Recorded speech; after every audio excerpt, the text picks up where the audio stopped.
Thank you everyone for showing up today to our panel discussion on getting sales development a seat at the table. It is not an ice cream discussion, but we can continue that afterwards if anyone's interested.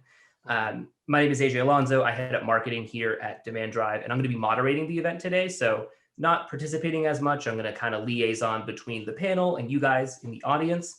And before I turn it over to Lindsey and the panel here, just wanted to run through a couple of housekeeping things. Number one, yes, we are recording this. As I mentioned at the beginning, Alex hit record, which is great. So if you have to jump off early, that's totally fine. We will send this to you after we're done. And I'll be monitoring the chat function. So if anyone has a question, I'll do my best to answer it or give it to the panel at the appropriate time during the conversation. And hopefully we'll have a few minutes at the end for a Q&A. We did get a couple of questions submitted before the event, so we'll go through those as well, just to get everything knocked out. And I did want to set the expectations to make sure you knew what you signed up for today. We are talking about getting sales dev a seat at the table. So we'll start by talking about why we don't have a seat at the table yet, move into what the panel is seeing today that kind of tells us that's happening, and then we'll finish up with what the future looks like. So I will hand this off to Lindsey now. The baton has been passed. You can take it from here. And if you guys have questions, hit me up in the comments in the chat. Okay, thank you, AJ. Thanks for everyone who's joining today. As AJ mentioned, I'm Lindsey Fry. I'm one of the co-founders of a company called Demand Drive. For those of you who aren't familiar with Demand Drive, we help B2B tech companies build and manage sales development programs. So we have about 120 SDRs currently on our team. So I've seen it all, and I'm really excited to bring this great group of panelists together today. So I'll go around and have everybody introduce themselves. Aaron, I'll kind of turn it over to you first. Thank you. Appreciate being here. Thank you, Lindsey. My name is Aaron Browning. I am the VP of Sales at a company called FrontSpin. We sit in the ever popular and competitive sales engagement space. And the majority of our users are SDRs. So we know kind of how important they are. So have a lot of knowledge I think I can give to the group here. And then I've had a phone in my hand since it goes all the way back to can and a string. So that's kind of what I'm comfortable with. So turn it over to the next person. I'll go. My name is Rebecca Garber. I am the business development manager at Level Jump. We have an outcome-based sales enablement platform that really makes sure that all of your coaching and training that you're doing as a manager or a sales enabler is tied to revenue metrics. So it's an amazing platform for me as a leader. I am sales development obsessed. My background is pretty much all sales development, from being in the role to managing the role at 2 different SaaS companies. And I am also attached to the phone, even in management capacity. Okay, awesome. David? Yeah, David Delaney. I run Tenbound, a research and advisory firm that focuses on the sales development world. And we do the sales development conference each year and have a bunch of content online to help improve your sales development performance. So happy to be here and excited to chat through this. Okay, great. So as AJ mentioned, I'm actually going to be sort of leading the conversation today to talk about those 3 areas that he mentioned at the start of this. The first being, why hasn't sales development received a seat at the table yet, or why are we just starting to see that? Then we'll move into, what we're seeing today that shows us that sales development is getting a seat at the table, and then what the future of sales development looks like. And then certainly if we have time, go through any of the questions that have come in. So to kick things off, talking about why sales development doesn't have a seat at the table yet, I think, and this is what I've mostly seen working with all of our clients, that, historically, sales development has typically either rolled up under marketing or sales. It's never really been its own department. I'm seeing that change a little bit, but historically it's rolled up under sales or marketing. So the lines have been a bit blurry as to, having it carved out into its own really department. I think, and we can kind of move into why that is. I think tend to be smaller teams of maybe 1 or 2 people. So that can make it a little bit more challenging. But I'll hand it over to the group really to get your feedback as to what you've seen maybe within your organizations or in other organizations as to why you think it's maybe been passed over as having its own sort of seat at that executive table to date. Well, for me, it's always been undervalued. I don't think there's any argument that it's probably the hardest job that For you would sure. come in at a company. But it's a stepping stone, right? No one ever would stay in it long term, except for the person that might be maybe the SDR manager. And it was really like, if I go back to my finance days when I worked at Lehman, it was all about weeding people out. The whole idea was, could you make 100 calls a day, day in and day out, and deal with the rejection? If you could, then you were able to kind of take that next step. But you're always looking to get to that next step. So there was never like, who was going to stay in there? There was a thought leader that really wanted to be there and make it something really special, where it is today. I mean, it's come a really long way, right? For sure. Oracle was part of that. Salesforce has been part of that. But the root of it is just, it was an entry level gig that was really hard, and you were just looking to get out of it. Yeah, and I mean, I've seen the same thing, right? Like the profile of SDRs that we bring on, it's typically individuals that are right out of college, right out of university, that know that this is a great launch pad into a career as an account executive, into management. But typically people don't want to make those 100 plus calls per day for more than 18 to 24 months. So they're looking to get out of that role. And a lot of times by the time you're an account executive, you do not want to do cold calling and prospecting anymore. And I think that's why Demand Drive exists. But yeah, you're absolutely right. I think it is a really hard job and one historically people haven't stayed in too long. It's interesting because I think as you understand the role more in an organization, I think the scope of the role gets smaller and smaller. And it's like, we need to understand what leads to booking meetings and then make sure the BDRs are exclusively spending their time there. So I think that there is sometimes this perception that BDRs aren't necessarily capable of doing more, and we want to spend their time doing exactly what leads to booking meetings. And maybe that is really like that will impact the way that they're viewed across the organization. That's a great point. So I think that's a great point. I think it's in a lot of organizations, the SDR role is very much about, okay, call metrics, how many dials did they do, how many emails did they send, and how many appointments did they book. And sometimes that the impact of that gets a little bit blurry. The impact really should be around how much pipeline is being generated from the leads and appointments that the SDR is booking. But sometimes there's a wide gap between there if all you're measuring them on is how many meetings did you book and how many calls did you make.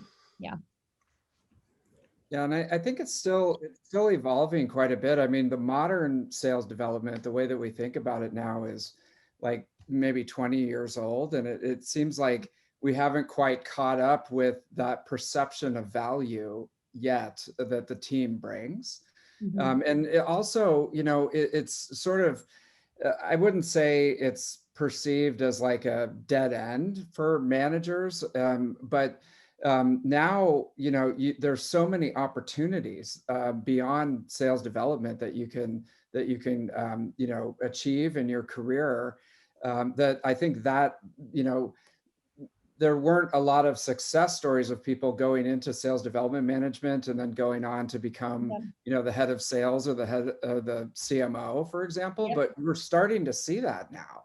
I mean, there's some great examples of people that have come up through the ranks, literally, SDR manager, head, and then going into sales or marketing and leading organizations, even starting companies.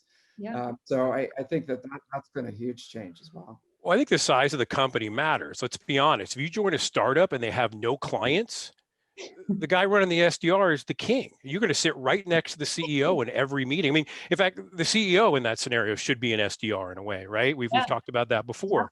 So that makes a huge difference. If you can create something out of nothing for a company that doesn't have any clients, I mean, the world's yours in my book, right? You deserve a seat all day long. Is it a little bit different if you walked into Oracle right now or Salesforce? Yeah, it changes. We know it's changing because of the platforms. They still have to do content and branding much more than they had to. But really, for me, the size of the company can really dictate, how important it is, or how it's looked at a company. Yeah, no, that's a great point. And I think, too, I mean, something I talk about with all of the, any new SDR that starts at Demand Drive is sort of, what are you going to learn in this role, and how are you going to leverage this role to get to the next step in your career? Because it's so true, David, what you were saying is that, you can use these skills, and there's so many transferable skills into sales development management, training, client success, project management, sales, entrepreneurship. So there's a lot of opportunities. And I think people love hiring people that have a sales background, that have an SDR background. If you can pick up the phone and talk to someone you've never met, never talked to, and, turn that person into an interested prospect, like, there's very few harder jobs than that. So for sure. Yeah, So let's make sure we highlight the outbound part of the job, which is always significantly underpaid and undervalued. We could talk all day about the different granularity of the role, like how much inbound do I get, right? How much am I doing that? But yes, the reality is, if you can pick up that phone and turn something into nothing, I mean, it's gonna serve you really well at any job you do. Yeah, absolutely. So I think, I think that is why, historically sales development hasn't had a seat at the table, but let's dig into, what we're seeing now that tells us that this is changing. And we've started kind of touching on some of this. And Rebecca, you alluded to this too, just from a metric standpoint. I think, historically, the team has been measured on call activities, appointments set. I'll talk to a lot of clients where the SDR team rolls up under marketing, and they'll say, we just need appointments. We just need 20 appointments per SDR.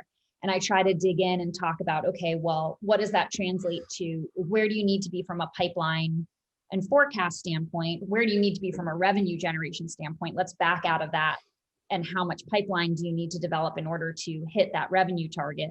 And then how many leads do we really need to develop in order to hit that pipeline target? So if you can sort of tie the SDR function to sort of the longer term pipeline and revenue goals, I think the impact can be felt more significantly kind of company wide. So I do see that changing. I think organizations are moving away from the SDR is there to make calls and book meetings to the SDR is there to uncover opportunities that turn into pipeline. But what else have you guys been seeing that sort of leads you to believe that overall this is kind of moving in a positive direction? I find this topic to be really interesting because I think it's important to incentivize SDRs to to close one business and to tie their compensation to close one business. But I think this is tricky because sometimes if it's a very long sales cycle, they may not be motivated by that. That's tough. Yeah. And they look at it and they're like, I want to be out of this job by the time this deal closes. And I don't blame them. And I've been in many scenarios where I've reminded my team, like, remember, you're tied to close one business, and it's perceived to be so out of their control. Yeah, that it's not motivating. But I think it's so important at the same time. So it's really key. Yeah. So do you give them incentives for other pieces as well, or is it just around close one revenue? Right now, so we have meetings booked, as well as there's like a small incentive for one revenue. Yeah. No, and I think it is important to tie them to that. We do it sort of around pipeline, right? So once something gets converted to an opportunity, there can be a kicker there, because that's sort of a little bit shorter term. And when you're working with enterprise software companies where a sales cycle, buying cycle can be 6+ months, it is hard for, an SDR young in their career to be like, oh my God, I'm going to have to wait 9 months before I get this bonus. But I think definitely tying it to quality and having a success measure around ops or close one is definitely important. Yeah, absolutely. I think that is changing. And, another thing that we see out there is there's sort of this evolution of people coming through the SDR leadership ranks now that really get sales development, and they understand that it's not just a very simplistic view. And so I think as like dinosaurs like me are sort of evolving out of the ecosystem, there's a new generation of people who come in and they realize that it's a lot harder than just go sit in the corner and make 100 phone calls a day. There's a lot more to it than that. And so I think that that's just sort of a natural evolution that's happening. And, you know, tying the metrics in properly is just one thing. It's also realizing how important it is to have enablement and not just, you know, shoving somebody into, you know, giving them a phone and a phone book and saying, here, just go call. You also have to give people tools and enable them for success. Yeah, it's so much more complicated. It's so much more specialized than it's ever been, right? Back in the day, it was just the phone. That's all you had. And now you have all these platforms you have to account for in marketing, and then obviously for the SDR as well. And the amount of money that you put into it, right, as an organization helps kind of frame the focus. Your competition is doing it, so you're forced to do it, right? So if you can't compete in all these areas that are important that the SDRs touch around content, around marketing, around brand, you're going to fail. You're going to fail at the net new business, which is a lifeblood for any company, right? It's more so impacted at a startup or say a mid-market, but the importance of all the different platforms that have to be used and the investments that you're making has kind of shined the light on how important this particular piece of the business is. Yeah, and I think on that note, Aaron, you know, beyond just the sort of all the tools that they're using to kind of empower the SDRs and help them do their job. I mean, it's so much. It's, you know, back in the day, it was, here's an email address and here is your phone and best of luck. Right. And now we have all these tools, and also with prospects, it's different now. I mean, you know, it's beyond phone and email and even social, right? So it was like 10 years ago, it was how do we incorporate social more into what an SDR is doing, making sure they're doing the right account research. But now it's, you know, how do we incorporate personalized videos into some of our messaging to kind of engage with prospects? And it's really figuring out where certain prospects live online. Are they on Twitter? Are they on Instagram? Are they on, you know, everyone's on LinkedIn, but sort of knowing where prospects are and being able to sort of, you know, market to them where they're living. So it's much more nuanced than it was when, you know, like when I started as an SDR and it was like, here's your email address and your phone and Google and best of luck to you. And it should be so granular that at a young company, you know, kind of here's the vertical, here's the companies that make you the most money, because all the SDs are on the phone, sending emails, doing social. You want to make sure they're going after the right clients that is great for your organization, that scales your organization the right way, that makes the most money for your organization. So you have to, we talked about the SDR being an entrepreneur, because that's what you are, especially in a young company. You got to be able to train them to go after the right type of business. And now all these metrics are there. Now you can do that much easier than you could in the past and quicker. Yeah. Yep. No, that's a good point. And they absolutely, you know, and on that note as well, I mean, the SDRs are the individuals in the organization that talk to the largest number of your customer base, right? These folks talk to more prospects than the marketing team, than the sales team. They are sort of at the front lines. They are having, you know, tens of hundreds of conversations you know, a month. And I think it's important to, you know, get that feedback to marketing, to client success, to sales, and making sure we're arming them with the tools and the messaging and to do that well, right? So to Aaron, your point, like making sure they know what the target account strategy is. What are the accounts that, you know, you're going to be excited to get a meeting with? And then, yeah, if I was hired in marketing at a company, I'm going to the SDR team and learning everything that they can tell me about who they're talking to, what's working, what's not. And that was overlooked before. It was just CEOs or C titles in an office saying, nope, we're going to do this, we're going to do that, because they think they have a plan. No, go listen to it. Yep, of what they think it is. But really, if the SDR is having 50 conversations a week and they're hearing the same trend 30 times, But the CEO has some preconceived notion that it's one way. Like I don't want to talk to ditch diggers, right? It's like, it's just that mentality, right? It's like, no, they've got all the knowledge, man. This is what I find to be the most fascinating, because they are the closest to the prospective customer.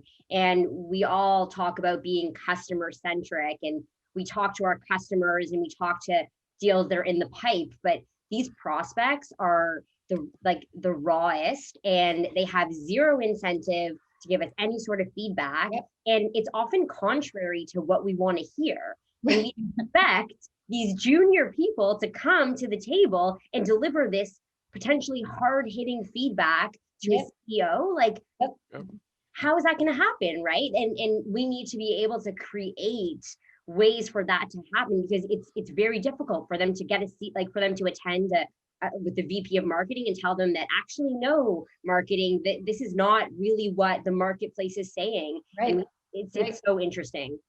No, and marketing spending all this money creating content and coming up with campaigns based on, obviously their research and what some of their customers are saying, but the SDRs can inform so much of that and help them spend their money the right way.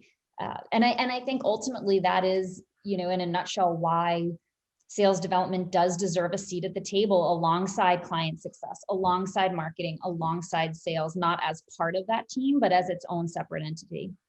It really does. And it's great news. I mean, if you think about it, the skills that you develop as an SDR manager or running an SDR team are so valuable, and they're really rare. I mean, and so if you're able to foster these conversations, be the connective tissue between all these departments, exactly. Be successful, have executive presence. It's just such a rare skill set that it's supply and demand. There's not that many people out there that have a great reputation of being able to come in and run a successful sales development organization. So, being able to do this it's a huge feather in your cap, if you're able to be successful. Yeah, and it starts at the top. So many of these CEOs, and David touched on it on the paths that you can take as an SDR. If you're successful, you can title skip and start a company, you can run a company. But if you've got a CEO at the top that believes in everything that we're talking about, man, your life is so much easier. You don't want to have to go in trying to sell that every day to the CEO. And oh, by the way, go close all these deals, right? Or have your team do it. So it's already hard enough as it is. So yeah, having CEOs with the awareness, or enough of them, it's priceless. And I hope there's more and more as we go. Yeah, and if you really think about it, the SDR is sort of a lot of times that initial, face of the company, right?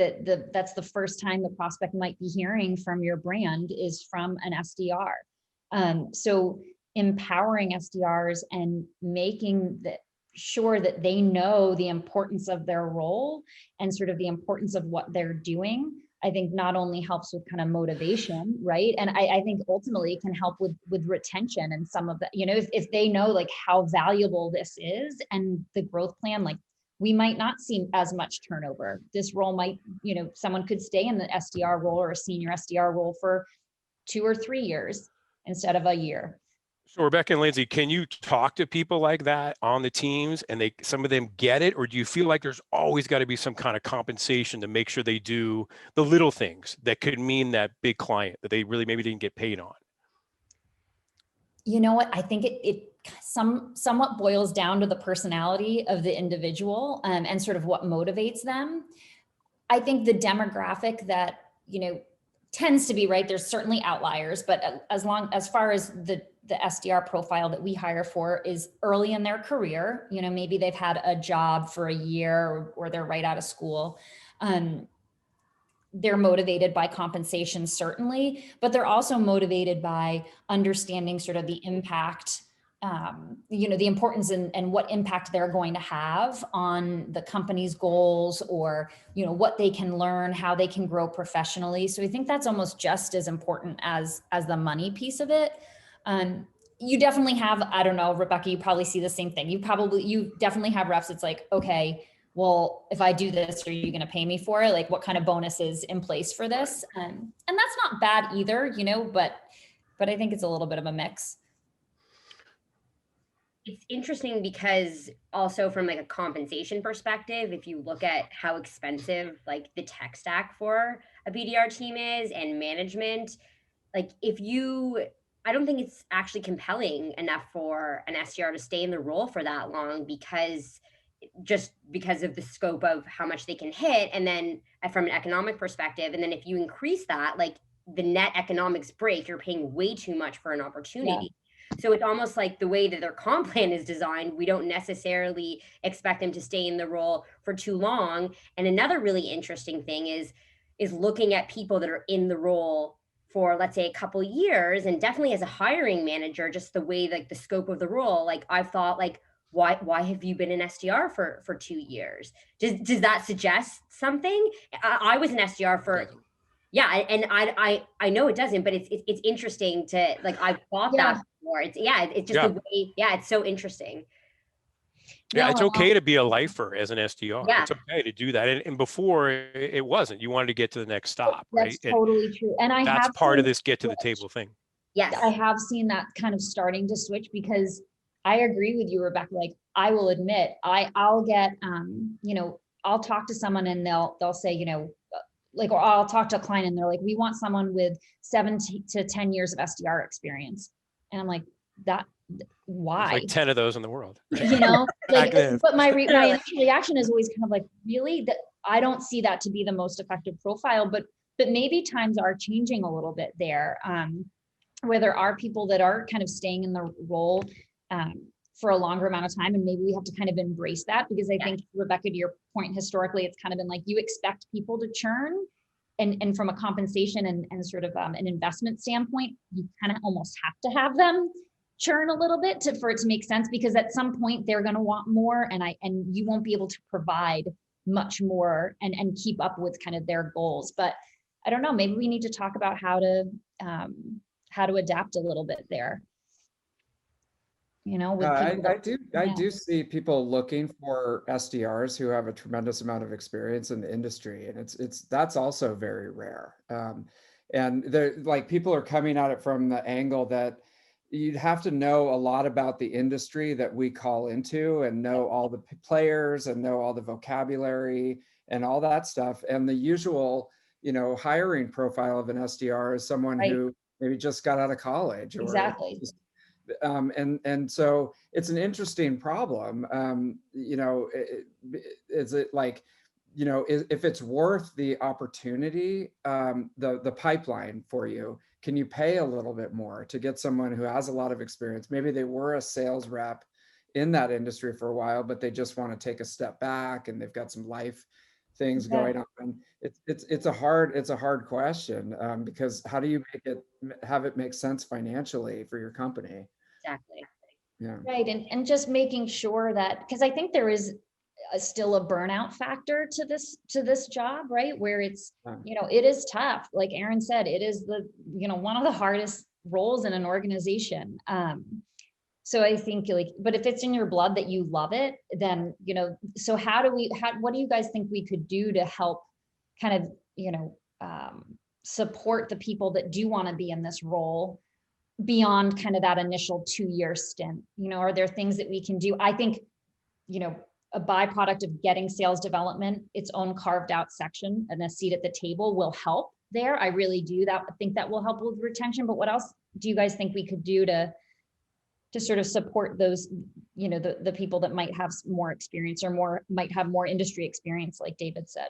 I actually have something from the audience that you guys might be able to AJ, jump off hi. with. So I had a question that came in where someone asked if you think it would be smart to incentivize SDRs to interview and talk to prospects in non-sales conversations, kind of leading into that, like, do you give them more responsibility to leverage that customer voice so that they're not actively selling somebody something, but they're still getting information for the company to, like you guys were alluding to, influence marketing or what have you. So maybe use that as a jumping off point for this conversation. But I wanted to interject now in case I forgot later. We're talking about something that's not necessarily just getting the lead, but Exactly. taking the conversation further, being more relationship building. Yeah, sort of like an interview to customers or to people who were former customers to learn, what did you like about our product or solution, yada, yada. Is the objective there to just gather market intelligence, or is the objective there to have a softer approach to a sales intro, right? Because for some programs, will frame an initial call as more of a, hey, we're talking to thought leaders. We'd love some feedback to kind of understand how companies are, attacking this challenge. But I think, if we're being honest, the objective there is to kind of find out if they have a challenge and if they're going to be a good prospect. Right. I think it's both in that context, and then with no sales intentions attached. Right. Yeah, I mean, I think that, so there's a few things. Sure. I mean, if the company gets value from those conversations, then there could be some extra compensation involved, and how many they get and how thorough, the research is. But really, like, SDRs should be doing that as part of their training. And that's what I was going to say. Yeah. Yeah. Yep. That should be a byproduct of what they're doing anyway. Like if they're talking to a prospect and they, it's not an active near-term selling opportunity, they should still try to get as much marketing intel as they can, and get as many qualification questions answered as they can. I think that what you sell is going to be dependent upon that too, right? If you're more transactional, there's probably less of the depth versus if you're doing longer sales cycle or bigger deals. And you better get all that information plus their social security number and their mother's maiden name, right? You got to get all of that. Yeah, some credit card data, as much as you can. About more, I think a nice thing about the community, like the sales community right now, is that through micro communities and social selling, you get to know people and feel connected to them. I personally don't really know any SDR lifers out there that are really pushing that, and I would love to see more of that. I think that's such an important thing, because I think some people, they come into the role, they could be junior when they first start, but it's truly what they're passionate about and what they're good at, and that's amazing. And why would you step away from that just because it's a typical career path? If you're lucky to unlock that and figure that out at a young age, you should be doubling down on that. And I don't know, I want to hear about it. Yeah, no, for sure. I mean, there's nothing better, if you're a manager and you've got someone who comes in every day or works from home every day, steadily producing predictable pipeline and is always there, a positive attitude. Yeah. I mean, what could be better, right? And so, I guess, initially it was like, how do we keep them around and how do we motivate them? I would say meet people where they are. I mean, and hopefully in the sales development industry, we can get out of just the looking for college grads who have no experience and want to do this for a while. Let's open it up. I mean, there's a whole universe of people out there who could potentially do a great job and just want to produce pipeline for you every day and be really happy about it because it's a great job for them, right? Yeah, and it's predictable and it's consistent and they know, and I think that's such a good point. And I think a lot of us, me included, I have to kind of do away with those preconceived notions that Rebecca and I talked about, where it's oh my God, you've been in this role for 5 years. Is that, what's going on? Or thinking, okay, they're going to be too set in their ways, or they're not going to be up for making this number of calls anymore. And I think you're right, David. I think it's sort of shifting. And that's got better. If you look at football, look at NFL football. It took them forever to pay the left tackle, which is the guy that protects the blind side of the quarterback. It took them forever to pay that person the most money. Because once again, they're in the trenches. They weren't the sexy person on the team. Yeah. It could be similar for the SDR role. I mean, that's kind of why we're talking about it today. I knew you would bring us back to sports, Aaron. Sorry. Well, I thought about that this morning. I'm like, now that person is the highest paid on the team. And they weren't. They were considered, whatever, he just blocks. Don't care about it. Yeah, you should care about it.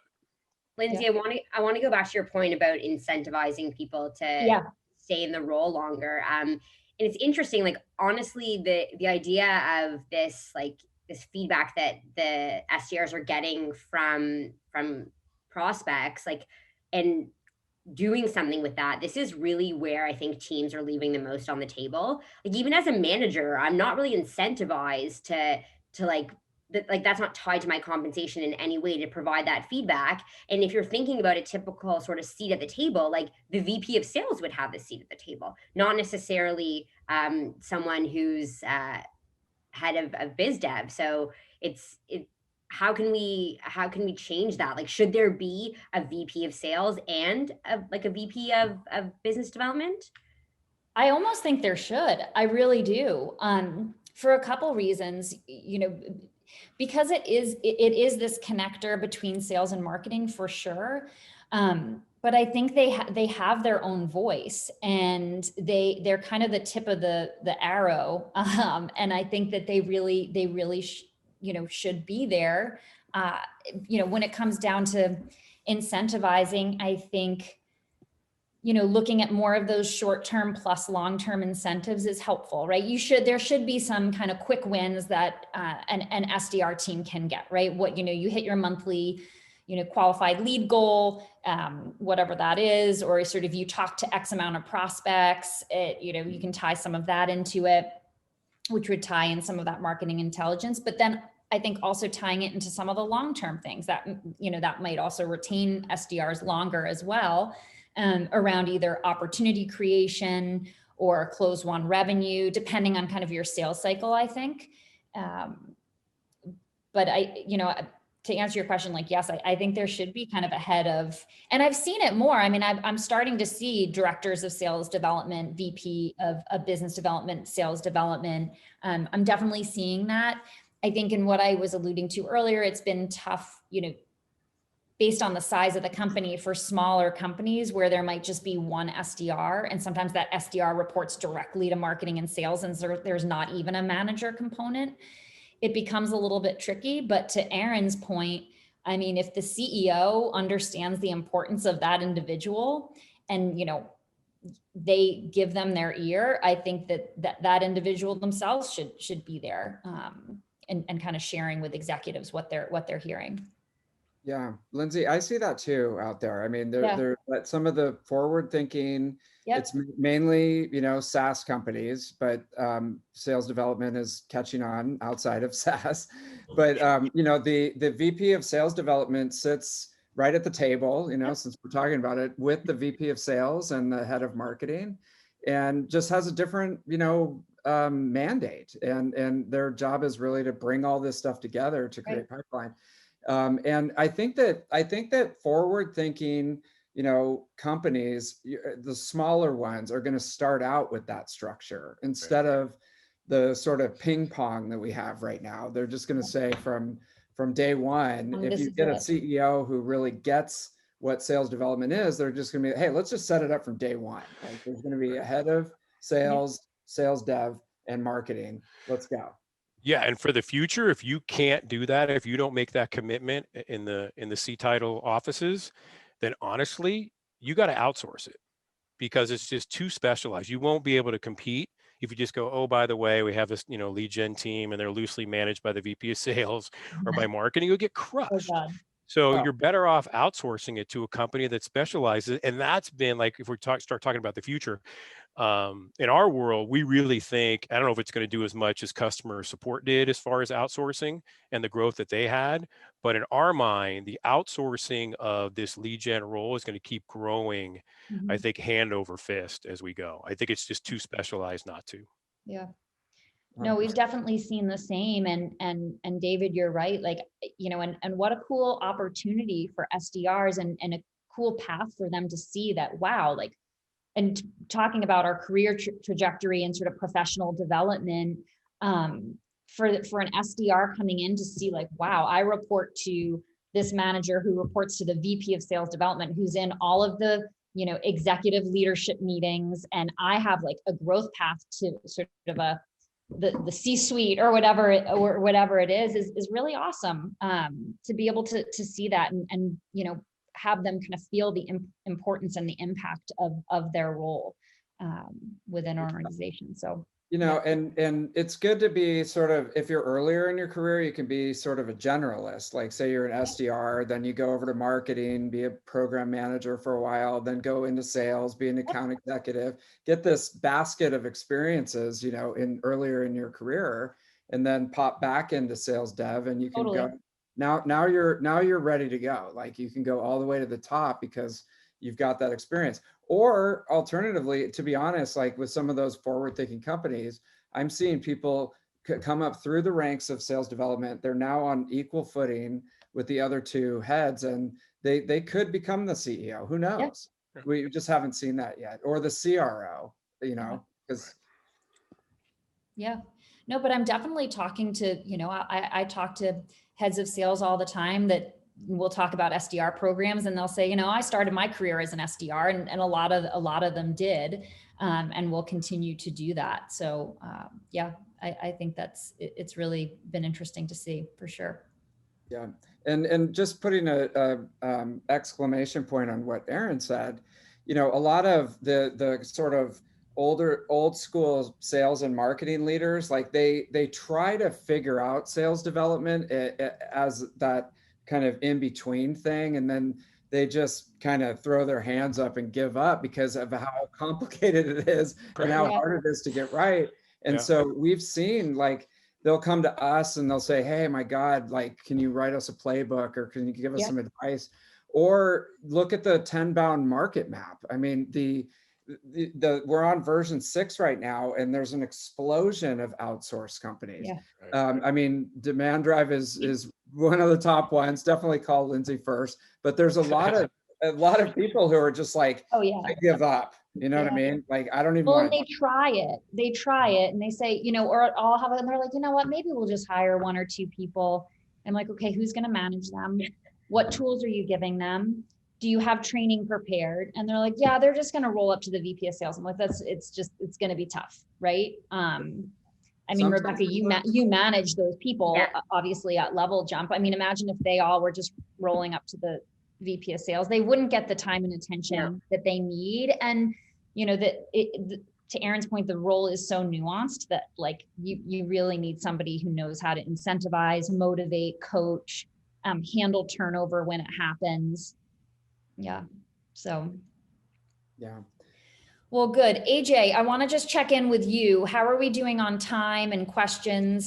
We sort of jumped around a little bit, but I think we did talk about, you know, what we see happening now and into the future, but maybe you could pop in and just let me know if I'm missing anything. No, I think you guys, like you say, you popped around a lot, but you covered a lot as well. So I do have a handful of questions that I've got from the audience so far during this conversation, and then event that I'd love to toss to you guys and have you tackle. Aaron saying bring them on. So I will bring them on. One question that I got was, you guys talked about the communication of value and sort of management support as like this necessary component of sales dev, getting a seat at the table. That's obvious. And you guys obviously touched on outbound and how important that is for an organization. And if you have good outbound, like, you're going to be good. But what about inbound? Like, if you have a team that relies really heavily on inbound leads, is there a difference in sort of your pathway to get to the table, the support that management needs to give them? Touch a little bit on that. I mean, I think from my point of view, you know, it's all part of sales development. I think most sales development teams, they're, you know, unless you're just starting out and you're just not driving a lot of MQLs yet, there's typically a component of both inbound and outbound. I've seen it structured where there's sort of a head of sales development or an SDR manager, and, you know, they separate the teams inbound and outbound. And, you know, a lot of people start on the inbound team, and then being promoted to kind of an outbound SDR is sort of a promotion track. So I've seen it broken down like that, but sorry if I'm missing another piece of the question, but that's no, I much rather see it that way. Inbound, to get your feet wet, get comfortable, take people that already want to talk to you. That should be a much easier call to take. I know for some it's not, but it is, trust me. And then once you graduate, once you're comfortable, you go to the outbound side. Because I think if someone's all inbound all the time, they're going to get lazy. They're never going to sharpen their skills. They're never going to have to do what they really have to do well to succeed in the job. So I kind of like that idea. If it's a mix, I suppose you can do it, because usually when you have the mix, you're not lucky enough to have enough inbound to live on. make So it you a still got to full-time. feed yourself, right? Right. So, but no, there's no question in my mind, you have to get granular. Outbound is the hardest thing to do. Yep. And if you want to excel in the role, you have to be able to do that. There's no question about it. If you become the CEO, you won't be the CEO because you lived on the inbound. Right? No. You were the CEO because you had to ditch dig, get rejected over and over, cry in the bathroom, come back in on the call and do it again. So that's important. Yeah. All that failure is so Describe a important. day in the life. Yeah. Failure. Aaron But sketches I it. also just to like take an alternative view. One thing is definitely, as soon as you can, I separate the two functions and get really, really good at both, you know, because they're just such different functions, and we see people striking out all over the place and trying to make everybody a hybrid. Yeah. Just they're such functions. And then you've got people just, they'll default to all the inbound and they won't do the amount of outbound that you need. Right. But I think just to kind of jump on Aaron's point there too, one thing I'll mention is, because you can get a little bit lazy, right? Or, you know, because there is an order taking aspect to the inbound role. You're responding to what's coming in to you. You have to be a little, you know, just like, you can't be as proactive with who you're targeting. You're being reactive to what's coming to you. But we talk to our reps, because we'll do inbound and outbound projects, and just sort of bringing an outbound element to inbound, I think is important. So, you know, Rebecca Garber comes through as an inbound lead from Level Jump, downloads a piece of content, the SDR follows up with Rebecca, they leave her a message, they send her an email, maybe they have a quick call with her. That SDR better be calling other folks at Level Jump to make sure they're mapping the account and sort of applying that outbound element, even though there was an individual that sort of took an inbound action. Yeah, good point. 100%. That's a great idea. Yeah. Yeah. I do love the confidence that it gives you as a new rep to be that inbound. Because of once you course. start getting into it, you forget where it came from. You're getting asked. Yeah. But don't walk around like a peacock when you close a bunch of inbound, because you're just going to piss me off. Well, let me tell you, and- sales Right. teams get way more excited if you get a lead with an outbound Yeah, target. They should. tell you Man. That's that where the right gong goes off, the lights go off. Oh It's like, yeah, this is it, I mean, baby. it's like, I know I'll have my team like, I hit 10 leads. I'm like, how many were outbound? Right. Because I'll tell you right now, the client's going to get way more excited if half of those are outbound leads. Right. But and just to throw in an alternative take to think about is, you know, you can also set it up where you start in outbound and then you graduate to inbound, because now you have the skills and you've proven yourself that you have the work ethic, the skills, you can speak really fast, and you've proven yourself in that outbound role.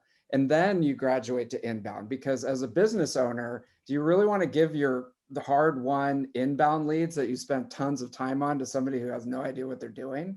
Yeah, You know, you actually want to make sure that they have the pitch down, they can, and you know, so anyways, I've seen it done and it's pretty interesting. The SDRs hate it, but it's, you know, it could make a lot of sense. So just something to think about. No, I like that. In fact, I mean, the narrative here is just how important outbound is and learning that skill and being successful at it. The paths to get there can be different, but David, I like that path. It's pretty similar to just kind of graduating to an AE. We all know the AE job is easier, right? But you have to prove that you deserve that job. Yeah. No, It's interesting to think about, because I mean, the world that I was sort of schooled or like grew up in, it was always like inbound, outbound.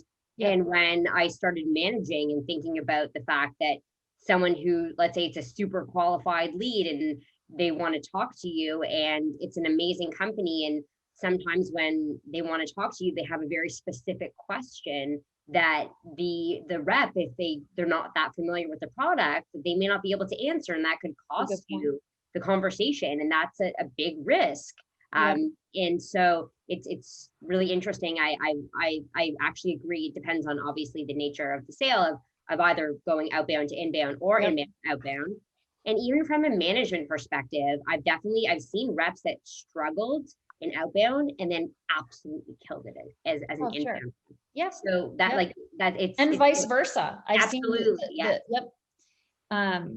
yeah. And I think it does come down to kind of what do those MQLs or inbound leads look like, right? So to David and Rebecca's point, like if this is someone from one of your target accounts that's come inbound, they're raising their hand, by no means should that go to sort of an SDR in their first month. But, you know, content syndication leads, some sort of more top of funnel leads, or sort of a backlog of MQLs that you have, that can be a great place for SDRs to start. But yeah, prioritizing out and kind of, you know, figuring out, you know, what those MQLs look like would be a good place. Yeah, and just not real quick, I maybe the question was like, hey, if I'm the SDR manager for a full inbound team, like how do I get a seat at the table? And to that I would just say, optimize the crap out of it. Like make it the most amazing inbound SDR program that anyone's ever seen.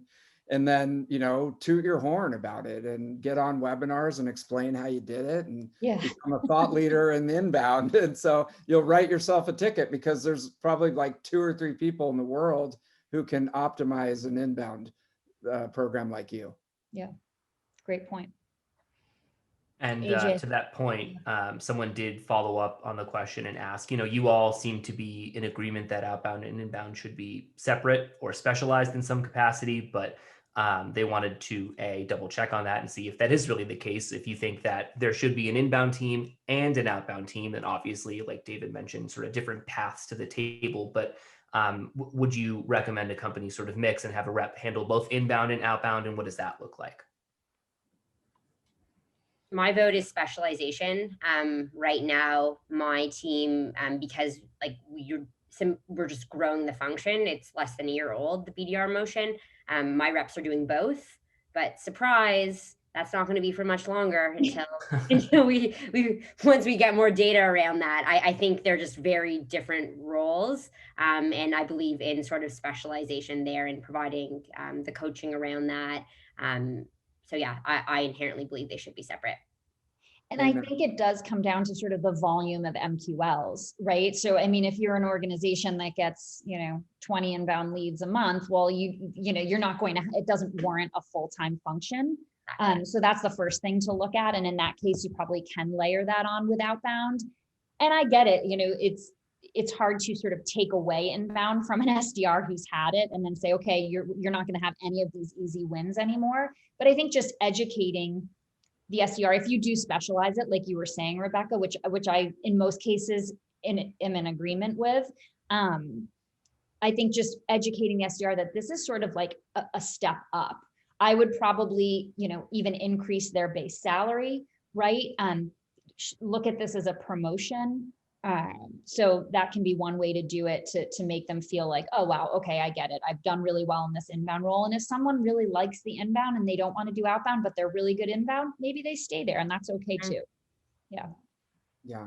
And I'd put a point on that. I mean, just if it makes sense financially and, you know, the company can swing it as soon as humanly possible, separate the two, because it's also a different recruiting motion. I mean, there could be people who are much more suited for doing a terrific job on inbound. You know, it's almost like connecting the dots, working internally, you know, figuring out that account map, filling in everything correctly, versus going outbound. I think you want to hire like Aaron, right? Like someone who stands up all day, you know, and is just pounding the phone to get people on the phone. It's a totally different personality type. Yeah, it is. Yeah, it is.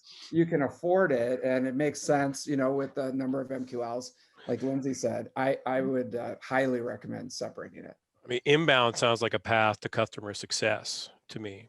Could be. I love that. Yes, Right. Great point. Yeah, and I love the division. that I all the assume there's a time. compensation different. Yeah. Yeah. Mhm. Yep. Okay, AJ, how are we doing? I know we have 4 minutes here. If you guys want, I can toss one last question at you, and then we can kind of leave it on that. I see some nodding heads in approval, so I'll go with yes. So a question from the audience was, what would you like the SDR's first impression to be? We see a lot of the, can I have 15 minutes on your calendar CTA and a lot of emails, and that sort of has become the norm as the CTA, and it looks spammy at this point. When I see, personally, if I see someone email me and they ask for 15 minutes, I almost automatically delete it. So first impressions mean a whole lot. How are you seeing the sort of sales dev leaders of the future and those who are getting the seats at the table train and coach their reps on first impressions and how they present themselves and their company to prospects?